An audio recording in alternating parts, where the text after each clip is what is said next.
ஓம் சாந்தி.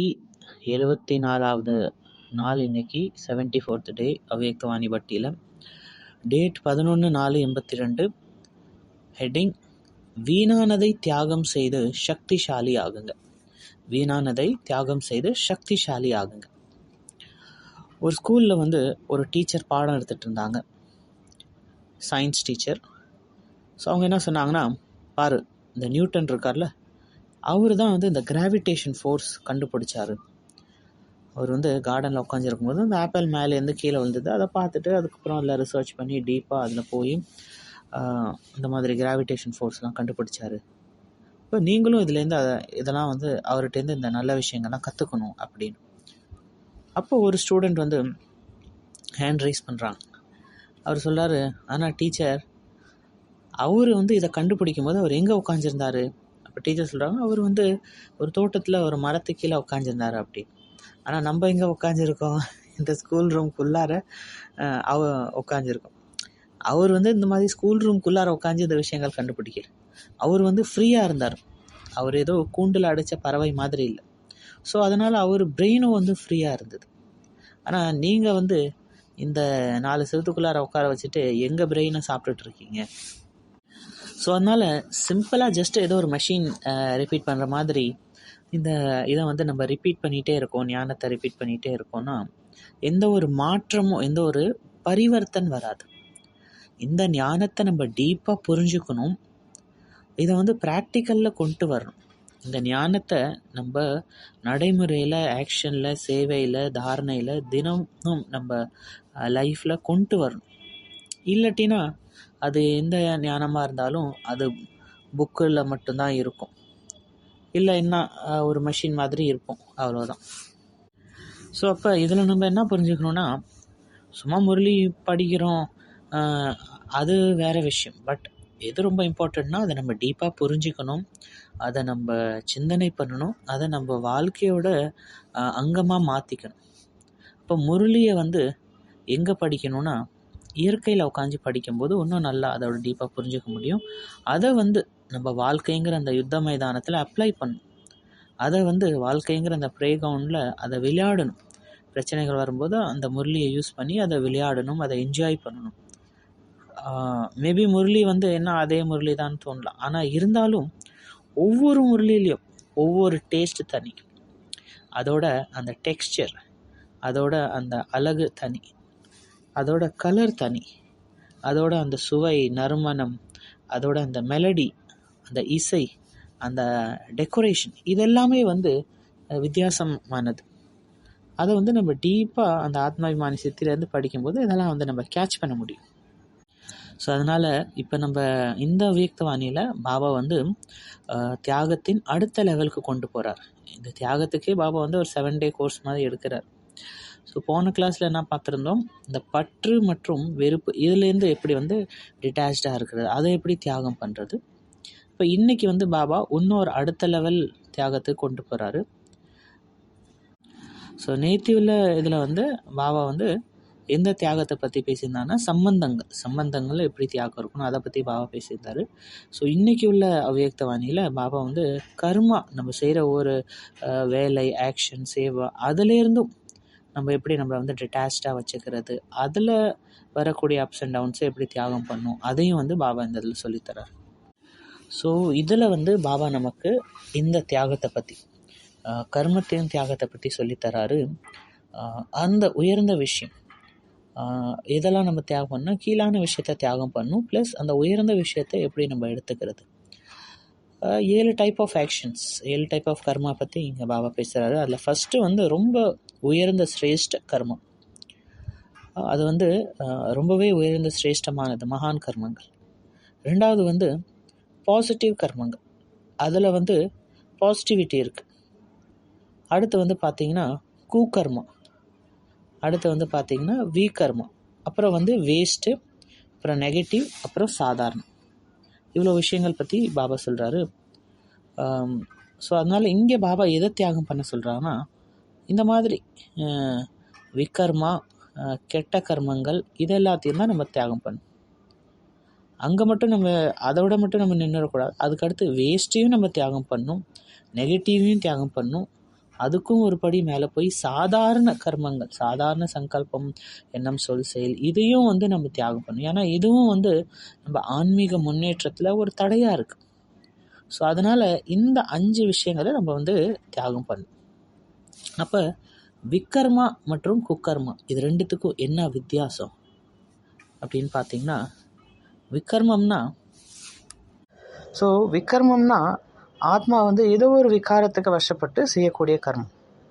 But இதுக்கும் அதுக்கும் என்ன வித்தியாசம், விக்கர்மத்துக்கும் குக்கர்மத்துக்கும் என்ன வித்தியாசம்னா, விக்கர்மத்தில் ஆத்மா வந்து வீக்காக இருக்குது, அதுக்கு அவேர்னஸ் இல்லை, அந்த விழிப்புணர்வு, அந்த ஞானம், அந்த சக்தி இல்லை, அந்த 5 விகாரங்களுக்கு வசமாக இருக்கு. அவங்களால எதுவும் பண்ண முடியல, ஏன்னா ஆத்மா வீக்காக இருக்குது. இந்த ஆத்மா அந்த இதுலேருந்து வெளியே வரணும்னு நினைக்குது. ஆனால் அந்த இதுலேருந்துலாம் எல்லா விகாரத்துலேருந்து வெளியே வர்றது பெரிய ஒரு மலை போல் ஒரு டாஸ்காக இருக்குது. ரொம்ப ஹார்டான விஷயமா இருக்குது, ரொம்ப சேலஞ்சிங்கான ஒரு விஷயமா இருக்குது அந்த இதுலேருந்துலாம் வர்றது. அது தெரியுது, இதை நம்ம பண்ணக்கூடாது, இது வந்து விகாரத்துலேருந்து வெளியே வரணும். ஆனால் அதால் வர முடியல, சக்தி இல்லை, ஆத்மாவுக்கு பலகீனமாக இருக்குது. ஸோ இந்த மாதிரி ஆக்ஷனால், இந்த மாதிரி கர்மங்களால், விகர்மனால் என்ன ஆகும்னா, அவங்க ஸ்பிரிச்சுவல் ஆன்மீக முன்னேற்றம் வந்து நின்றுடும், அப்படியே அதே இடத்துல நின்றுடும், முன்னேற முடியாது அவங்களால. ஸோ அடுத்து வந்து குக்கர்மானா என்னன்னு பார்த்தீங்கன்னா, குக்கர்மாவில் அவங்களுக்கு எல்லாமே தெரியும். அவங்க வேணுக்குனே வந்து இன்டென்ஷனாக அவங்களோட நோக்கமே என்னன்னா மற்றவங்கள ஹர்ட் பண்ணுறது, மற்றவங்கள வந்து அவங்களுக்கு வந்து துக்கம் கொடுக்கறது, அவங்க மேலே ஏதாவது ஒரு தவறான விஷயம் பண்ணுறது. அவங்களுக்கு எல்லா முழு விழிப்புணர்வோடு அவங்க ஃபுல் ஹோஷோடு வந்து பண்ணுறாங்க. அவங்க மனசில் ஒரு தீய எண்ணத்தை வச்சுட்டு வேணுக்குனே மற்றவங்களுக்கு வந்து துக்கம் கொடுக்கணும் அப்படின்னு அந்த ஒரு இதோடையே வந்து இவங்க அந்த ஆக்ஷன் பண்ணுவாங்க விகாரத்துக்காக. ஸோ இது வந்து ரொம்ப டேஞ்சரானது. இது வந்து ரொம்ப ஒரு ஸ்ட்ராங்கான கர்ம கணக்கை உருவாக்கிடும். அதுக்கப்புறம் என்ன ஆகும்னா, இந்த ஸ்ட்ராங்கான கர்ம கணக்கு ஆன்மீகத்தில்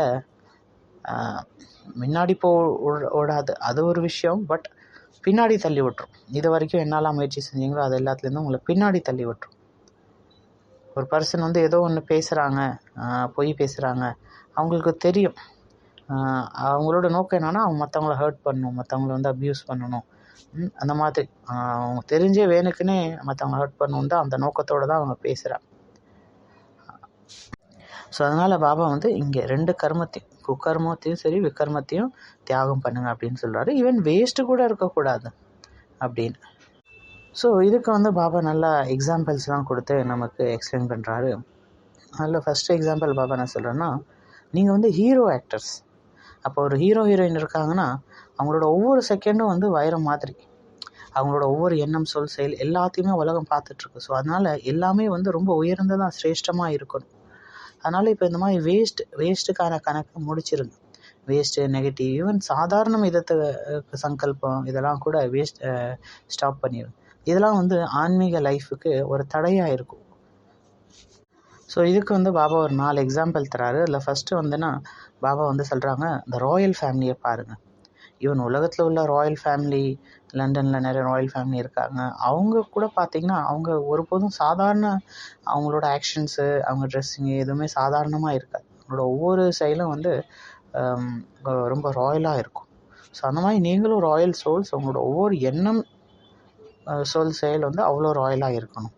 ரெண்டாவது வந்து பாபா அந்த வைஷ்ணவர்களை பற்றி சொல்கிறாங்க, பக்தர்கள். அந்த வைஷ்ணவர் பக்தர்கள்லாம் வந்து பார்த்திங்கன்னா அவங்களும் வந்து அவ்வளோ வந்து சுத்தபத்தமாக இருக்காங்க. வெளியே எங்கேயும் இந்த மாதிரிலாம் சாப்பிட மாட்டாங்க, ரொம்ப தூய்மையாக இருப்பாங்க, முடிஞ்ச அளவுக்கு ரொம்ப சுத்தபத்தமாக முடிஞ்ச அளவுக்கு அவங்கள வச்சுப்பாங்க. முடிஞ்ச அளவுக்கு அந்த இறை பக்தியிலே அந்த இது ரிலேட்டடான ஆக்டிவிட்டி அதிலே தான் இருப்பாங்க. அடுத்து 3வது வந்து பாபா சொல்வார், புது ஆத்மாக்கள் பாபாட்ட ஞானம் கேட்க புதுசாக வர ஆத்மாக்கள் வராங்கள்ல, அவங்கள பாருங்கள், அவங்களுக்குள்ளார எவ்வளோ ஊக்கம் வச்சாங்க, எவ்வளோ வந்து ஒரு க்யூரியாசிட்டி இருக்குது. பட் இருந்தாலும் வந்து பார்த்திங்கன்னா நம்ம வந்து அவங்க வந்து சில விஷயத்துக்கு அலோவ் பண்ண மாட்டோம். ஏன்னா நியமப்படி அவங்க 1 இயர் இருக்கணும், அப்புறம் நிறைய நியமங்கள்லாம் இருக்குது. அதெல்லாம் முடித்ததுக்கப்புறம் தான் அவங்க முழுமையாக பாபா சேவையில் வர முடியும். ஸோ அந்த மாதிரி ஈவன் நமக்கு கூட நம்ம பிராமண லைஃப்பில் கூட நிறைய விஷயங்கள் வந்து தடை செய்யப்பட்டிருக்கு. அப்போ அதெல்லாம் நான் வந்து செய்யக்கூடாது. இதெல்லாம் பாபா செய்யக்கூடாதுன்னு சொல்கிறார், அதை நான் செய்யக்கூடாது. அடுத்து 4வது எக்ஸாம்பிள் பாபா வந்து அந்த கிளி பற்றி சொல்கிறார். இதில் வந்து பாபா வந்து அப்படியே லாஸ்ட்டாக போகிற போக்கில் அந்த கிளி இது அப்படின்னு அதை சொல்லிட்டு போகிறாரு. ஆனால் எக்ஸ்பிளைன் பண்ணல. ஸோ உங்களுக்கு ஆல்ரெடி தெரியும் இந்த கிளி கதை.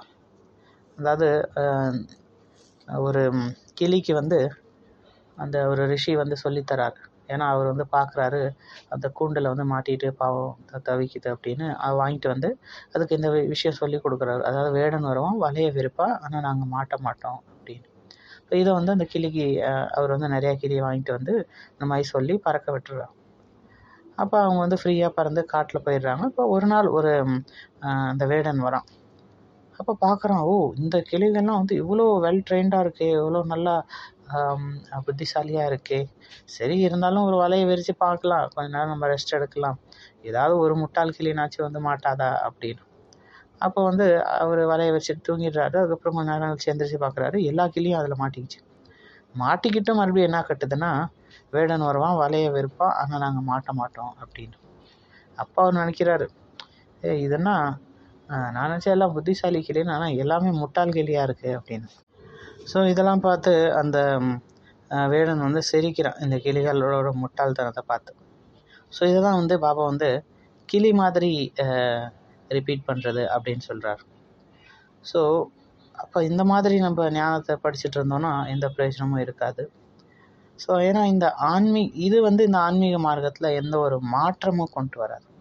இந்த ஆன்மீக மார்க்கம் வந்து ஞானம்னா புரிதல். ஒவ்வொரு விஷயத்தையும் நம்மளை பற்றி, ஆத்மா பற்றி, என்னோட மனம், புத்தி, சன்ஸ்கார், என் கூட உள்ளவங்க எப்படி, ஒவ்வொரு விஷயத்தையும் நம்ம புரிஞ்சுக்கணும். நம்மளை பற்றி டீப்பாக எக்ஸ்ப்ளோர் பண்ணணும், நம்மளை பற்றி தெரிஞ்சுக்கணும், ஒரு விழிப்புணர்வு இருக்கணும். ஸோ அப்போ இதெல்லாம் எப்படி தெரிஞ்சுக்கிறது, எதை வச்சு செக் பண்ணுறது அப்படின்னா பாபா அதுக்கு சொல்கிறாரு, நீங்கள் வந்து அமிர்த வேளையிலேருந்து நைட்டு வரைக்கும் பாருங்கள். அமிர்த வேளையிலேருந்து நைட்டு தூங்குற வரைக்கும் பாருங்கள், என்னோட ஒவ்வொரு எண்ணம், சொல், செயல் வந்து ஸ்ரீமத் படி இருக்கா. இல்லை இதில் பாபா சொல்கிறாரு, அது சும்மா அப்படியே பேசிட்டேன், சும்மா அப்படியே சங்கல்பம் வேஸ்ட்டாக ஓடிட்டுருக்கு, சும்மா ஏதோ பேசிட்டேன், சும்மா ஏதோ யோசித்தேன், சும்மா ஏதோ செஞ்சேன், அந்த மாதிரியும் இருக்கக்கூடாது. ஒவ்வொரு எண்ணம், சொல், செயலும் வைரத்துக்கு சமமாக இருக்கணும். ஸோ அதனால் இந்த முரளி வந்து உயர்ந்த கர்மங்கள் மேலே ஃபோக்கஸ் பண்ணுது, பாசிட்டிவ் கர்மங்கள் மேலே ஃபோக்கஸ் பண்ணுது.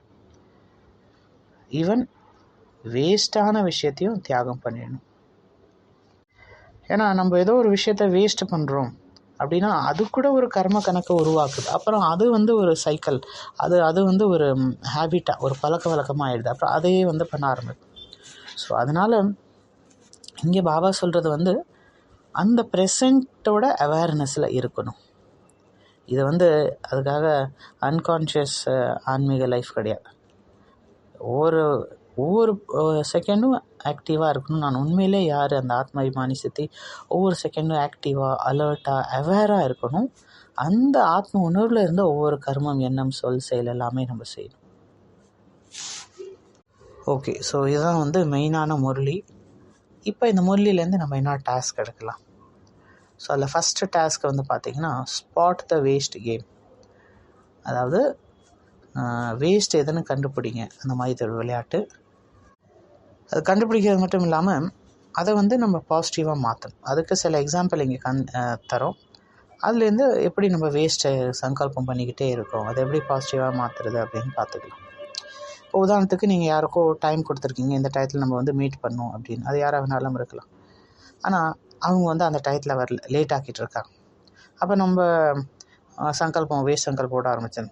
என்ன இவங்க இப்படி பண்ணிகிட்ருக்காங்க, இந்த மாதிரி பண்ணிகிட்ருக்காங்க, அதுக்கு இந்த டயத்தில் நான் வேறு ஏதாவது பண்ணியிருப்பேனே, இதை பண்ணியிருப்பேனே, அதை பண்ணியிருப்பேன் அப்படின்னு வேஸ்ட்டு சங்கல்பம், தேவையில்லாத சங்கல்பம்லாம் ஓட ஆரம்பிக்குது. ஸோ இப்போ இது வந்து ஒரு சுச்சுவேஷன். அப்போ இதை வந்து நான் எப்படி வந்து பாசிட்டிவாக மாற்றிக்கிறது? அவங்கள கம்ப்ளைண்ட் பண்ணுறதுக்கு பதிலாக, அவங்கள குறை சொல்கிறதுக்கு பதிலாக இப்போ நான் வந்து இதை வந்து ஒரு பவர்ஃபுல்லாக மாற்றிக்கணும். இப்போ இந்த நேரத்தில் நான் என்ன நினைக்கணும்னா, இந்த டைம் வந்து வர வரைக்கும் நான் வந்து என்னை பற்றி சிந்தனை பண்ணணும். பாபா கொடுத்த இன்றைக்குள்ள முரளி, இன்றைக்குள்ள வரதான், அதை பற்றி சிந்தனை பண்ணணும். இதை வந்து நான் ஒரு நல்ல இதுக்காக யூஸ் பண்ணிக்கலாம். பாபா நினைக்கிறதுக்காக, சகாஷ் கொடுக்கறதுக்காக, அந்த மாதிரி இதை வந்து நம்ம பாசிட்டிவாக மாற்றிக்கணும்.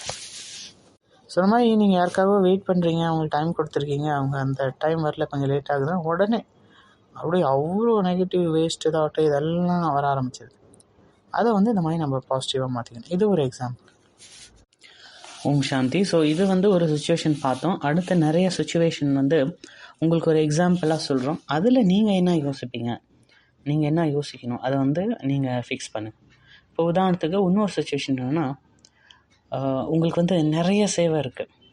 நீங்கள் வந்து அப்படியே ரொம்ப ஸ்ட்ரெஸ்ஸாக ஃபீல் பண்ணிங்கன்னா, இவ்வளோ சேவை இருக்குது, இவ்வளோத்தையும் எப்படி பண்ணுறது அப்படின்னு நிறைய வேஸ்ட் தாட்டு, என்னால் பண்ண முடியுமா, இல்லை ஒரு வேளை சரியாக பண்ண முடியலன்னா என்ன ஆகும்.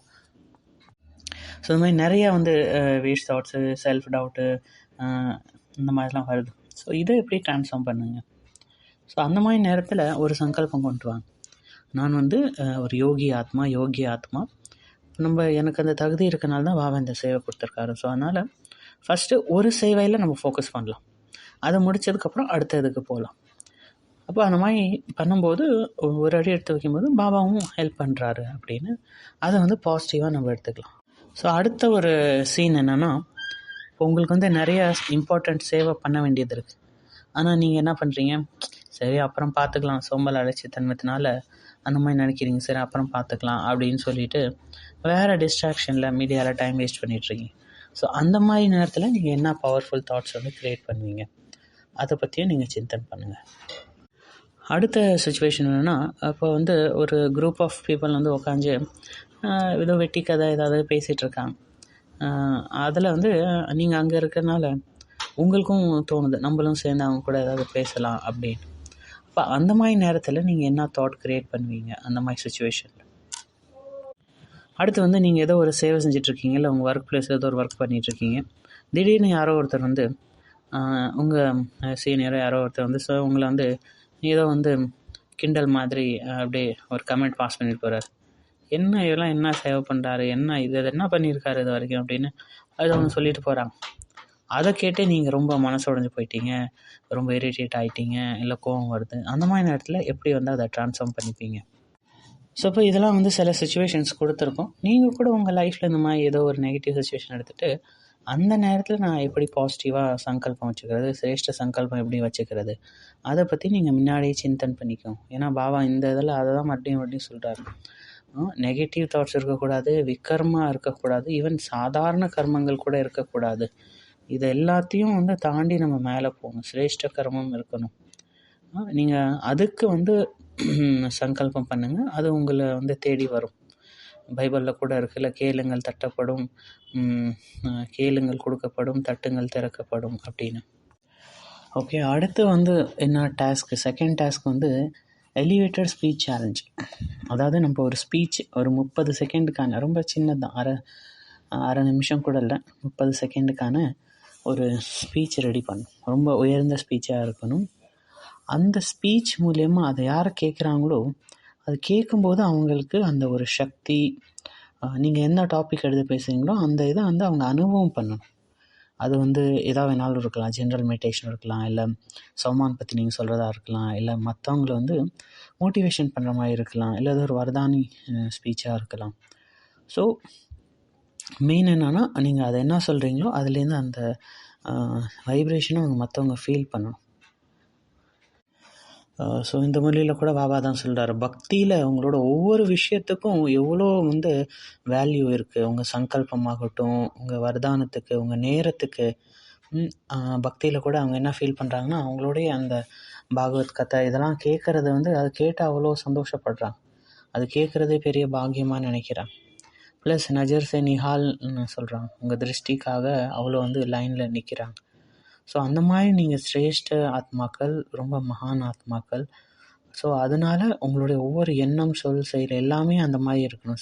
சம்பர்க் இது எல்லாமே கூட வந்து ஸ்ரீமத் படி தான் இருக்கணும். ஸோ அப்போ தான் நீங்கள் வந்து ஆன்மீக முன்னேற்றம் பண்ண முடியும். அப்படி இல்லைன்னா ஒரு நிமிஷத்துக்கான அந்த சல்வேனாப்பன் சோம்பேறித்தனம் கூட உங்களை கீழே கொண்டாந்து தள்ளிடும். ஜான் பன்யன்னு ஒருத்தர் அவர் புக்கில் போட்டிருக்கார்.